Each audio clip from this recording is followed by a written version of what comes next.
ये 3 तरीक़ों से ज़िद्दी गर्लफ्रेंड भी मान जाएगी, चाहे कुछ भी हुआ हो, चाहे वो ना मान रही हो। एक बार ट्राई करके देखिए। Hello friends, love tips YouTube channel में आप सभी का स्वागत है। नंबर 3 पे है एक्सेप्ट इट।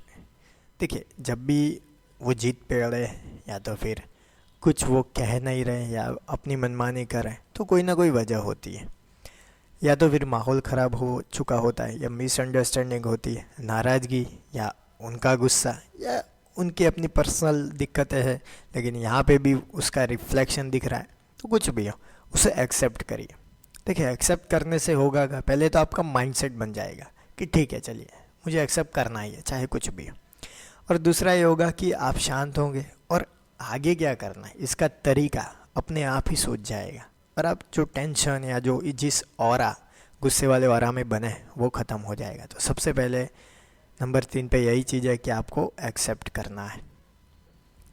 नंबर 2 पे है ऑब्जर्व एंड अंडरस्टैंड। देखिए, अब आप शांत हो चुके हैं, अब आपको धीरे धीरे चीज़ों को याद करना है, उसको ऑब्जर्व करना है कि वो क्या करते हैं, उनकी आदतें क्या है, कौन सी वजह से ये चीज़ हुई। जैसे समझिए झगड़ा हुआ, तो आप थोड़ा उसके पीछे जाएंगे, झगड़ा क्यों हुआ आप देखेंगे। अच्छा, पहले मैंने बोला या तो फिर उन्होंने बोला, फिर यहाँ से बात बिगड़ी, कौन सी बात बोलने से बिगड़ी। अच्छा, मैंने फैमिली के बारे में कुछ कहा, वहाँ से दिक्कत है, लेकिन ये बातचीत शुरू कहाँ हुई, उसके पहले जाइए। ऐसे धीरे धीरे धीरे आप पीछे जाएंगे, रूट कॉज तक पहुँचेंगे, आपको पता लगेगा कि अच्छा ये पॉइंट है।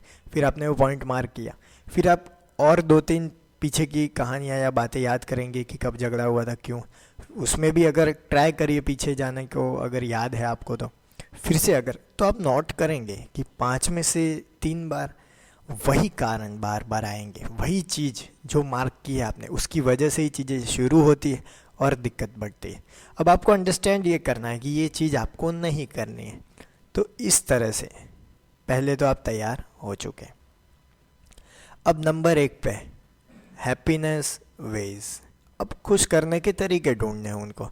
आपने सब कुछ एक्सेप्ट कर लिया, सब कुछ समझ लिया, सब कुछ अंडरस्टैंड करके आगे बढ़ने की तैयारी भी कर ले। अब आपको खुशनुमा वातावरण बनाना है, उसके भी तरीके आपको मिल जाएंगे। देखिए कि वो किस चीज़ से, किस माहौल से, किस फीलिंग से ज़्यादा खुश होते हैं। बस वो फीलिंग्स, वो माहौल, वो चीज़ उनके सामने ला के रख दीजिए।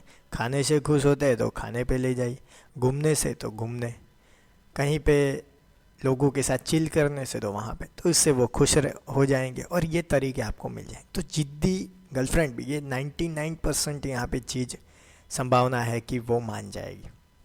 तो ये 3 चीज़ें, लेकिन ये तीनों चीज़ें स्टेप बाय स्टेप आपको करनी है। पहले एक्सेप्ट करना है, फिर ऑब्जर्व एंड अंडरस्टैंड करना है, फिर तरीके आजमाने हैं खुश करने के और खुश रिश्ते को बनाने रखने के। तो मुझे कमेंट बॉक्स में बताएं 3 में से कितने तरीके आप आजमाते हैं। तो मेरे प्यारे प्यारे दोस्तों, फ्रेंड, वीडियो को देख रहे हैं सारे JBF राजा मजनू लैला, जो भी वीडियो अच्छा लगा हो तो लाइक कीजिए, अपने दोस्तों के साथ शेयर कीजिए। कोई भी सवाल या सुझाव हो कमेंट बॉक्स में बताना ना भूलिए। थैंक यू दोस्तों। No better live better.